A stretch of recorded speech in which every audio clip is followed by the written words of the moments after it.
Welcome to the Crisis Counseling Assistance and Training Program, also known as the CCP. This video will provide you with tips for working with survivors through all stages of recovery. We will role-play scenarios and provide tips that will improve your active listening skills and help you assist angry survivors. All staff, no matter what stage of the CCP you are in, can benefit from the information, tips, and resources in this video.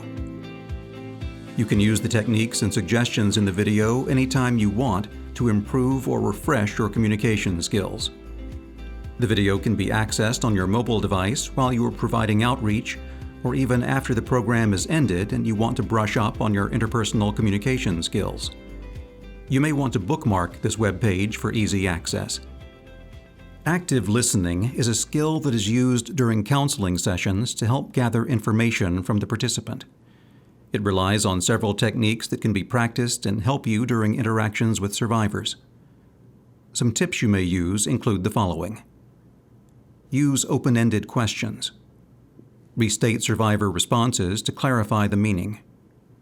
Use encouraging words. Show interest and engagement in the conversation through nonverbal cues. Summarize your encounter. Next, we'll demonstrate active listening techniques through a role-play portrayal. Let's join Bill and Emily, who are in the middle of an encounter with a survivor. We've been visiting with people in your neighborhood to talk about how they're doing after the wildfires that happened a few months ago, and to make sure that they're getting the help they need to recover. Well, this neighborhood could really use help. My family was forced to evacuate. It really upset my son. He says he's doing okay, but I think he was very scared when we had to leave.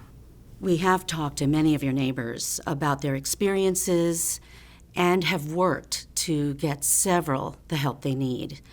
I'm sorry to hear that you had to evacuate your home and that it upset your son.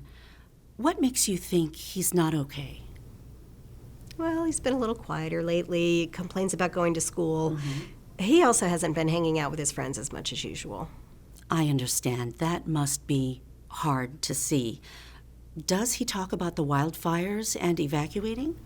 I try not to talk to him about that. I know. It might seem like shielding him from the memories is the right way to go. But maybe you could bring up what happened and ask him how he's feeling about things. It might be good for him to get those feelings out and talk to you about what happened. I could try that.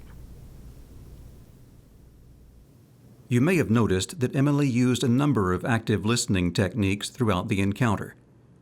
Can you pick out a few? During the encounter, Emily restated what Jean said to make sure that she clearly understood the situation.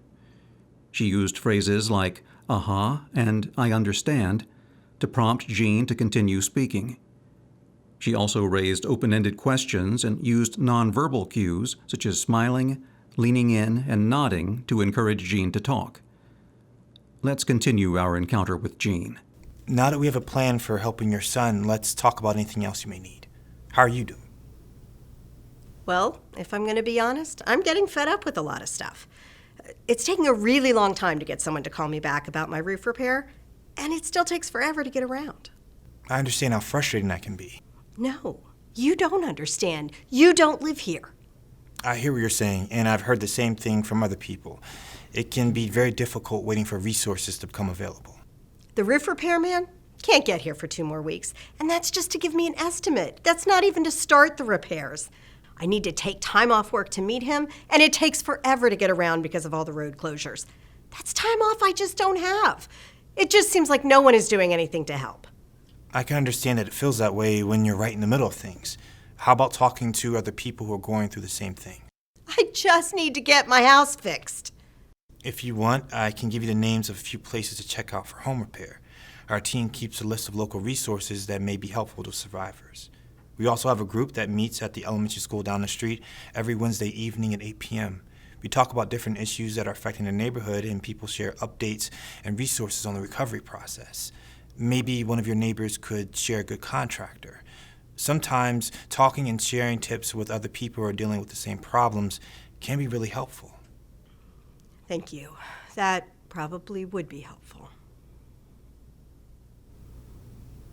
As you may have noticed, Jean got very upset and angry as she and Bill started to discuss the recovery process. This may be a survivor reaction that you will come across in your work with the CCP. Here are a few tips to keep in mind. Practice restraint. Acknowledge their feelings. Do not react. Stay neutral. Be understanding, but don't be negative and join in complaining about how long recovery takes. While it seems helpful to commiserate with individuals, it may actually complicate the relationship and get in the way of recovery. It takes patience and a calm manner to talk to someone who is very upset. Practicing self-care, such as breathing exercises, can help you remain focused and calm when you experience a difficult encounter. Remembering and practicing these tips can help.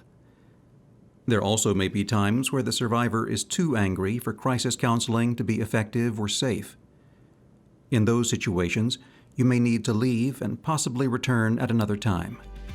Thank you for taking the time to view this video. We hope that you found the information and tips helpful. Please contact the SAMHSA Disaster Technical Assistance Center at 1-800-308-3515 for any technical assistance needs.